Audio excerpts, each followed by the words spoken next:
Subscribe करें world history Hindi channel को और दबाएं इस बेल आइकन को ताकि आपको मिल सके हमारे हर वीडियो की अपडेट सबसे पहले। भगवद गीता में लिखा है, जिंदगी एक खेल है और खेलना हमारा धर्म है। प्राचीन भारत में खेल को अधिक महत्व दिया जाता था। भारत ऐसा देश है यहाँ भगवान स्वयं खेल खेलते थे। जी हाँ, आज आपको एक ऐसे खेल के बारे में बताने जा रहे हैं जो पूरे विश्व में लोकप्रिय है। बहुत से पश्चिम देश दावा करते हैं कि इस खेल का आविष्कार उन्होंने किया, परंतु इस खेल का संबंध प्राचीन भारत से है। जी हाँ, हम बात कर रहे हैं लूडो की। भारत में लूडो खेल एक समय था कि बहुत ही लोकप्रिय था, लेकिन समय का फेर है, कुछ समय से लूडो गेम समाप्त होने के कगार पर था।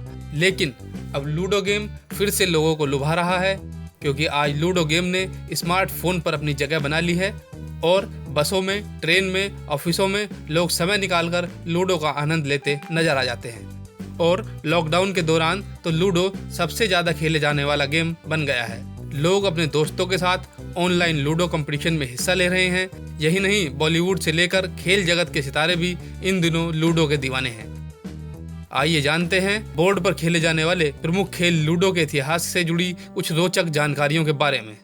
लूडो आज के समय का सबसे प्रसिद्ध खेल है। आपने कभी न कभी तो इस खेल को अवश्य ही खेला होगा। यदि हम इस खेल की जड़ों को ढूंढने जाएं तो हमारे सामने आती है पौराणिक महाकाव्य महाभारत। वह घटना जिसमें पांडवों ने द्रौपदी को दांव पर लगा दिया था। लूडो को उस समय पच्चीसी के नाम से जाना जाता था। महाभारत के युद्ध का कारण यह पच्चीसी का खेल ही था। सिर्फ महाभारत में ही नहीं, बल्कि हिंदू पौराणिक कथाओं में भी पच्चीसी का उल्लेख मिलता है। पच्चीसी से संबंधित लगभग सभी हिंदू देवी देवताओं से जुड़ी कहानियां हैं। इन्हीं में से एक यह भी है कि श्री कृष्ण यह खेल सत्यभामा के साथ खेलते हुए नजर आते हैं। एक मत तो यह भी है कि यह खेल कैलाश पर्वत पर माँ पार्वती और शिवजी द्वारा खेला गया था। भारत में इस खेल का सबसे पहला सबूत अजंता की गुफाओं पर बोर्डों का चित्रण भी है। इतिहास में पच्चीसी का पहला उल्लेख हमें मिलता है 16वीं सदी के मुगल सल्तनत के सबसे प्रभावशाली राजा अकबर के दरबार में। उन्होंने फतेहपुर सीकरी के दरबार में एक विशाल पच्चीसी के बोर्ड का निर्माण करवाया था, जहां वे अपनी दासियों को खेल में प्यादों के रूप में इस्तेमाल करते थे और शानदार तरीके से पच्चीसी के खेल का लुत्फ उठाते थे। इस खेल पर किए गए शोध के अनुसार यह खेल 2000 साल से भी ज्यादा पुराना है। अकेले मैसूर में ही यह खेल 10 तरीके से खेला जाता है और आप सोच सकते हैं पूरे भारत में कितने तरीके से खेला जाता होगा। इस खेल के 15 से 20 अलग अलग नाम हैं। हम इसे पगड़े, पचीसी, चौपड़, चौसड़, दायकटम, सोकटम और वर्जेस आदि नामों से भी जानते हैं। पच्चीसी में 4 खिलाड़ी खेलते हैं, परंतु दक्षिण के राजा की बदौलत इस खेल में कई बदलाव आए।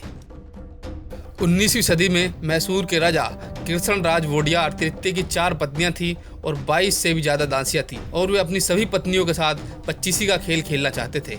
इसीलिए उन्होंने 6 खिलाड़ियों वाला पच्चीसी बोर्ड बनवाया और आगे चलकर उन्होंने 8, 12, 16 खिलाड़ियों वाले पच्चीसी का निर्माण करवाया, ताकि वो अपनी सभी दासियों के साथ यह खेल खेल सकें। महाराजा वोडियार यही नहीं रुके, उन्होंने इस खेल में कई बदलाव किए।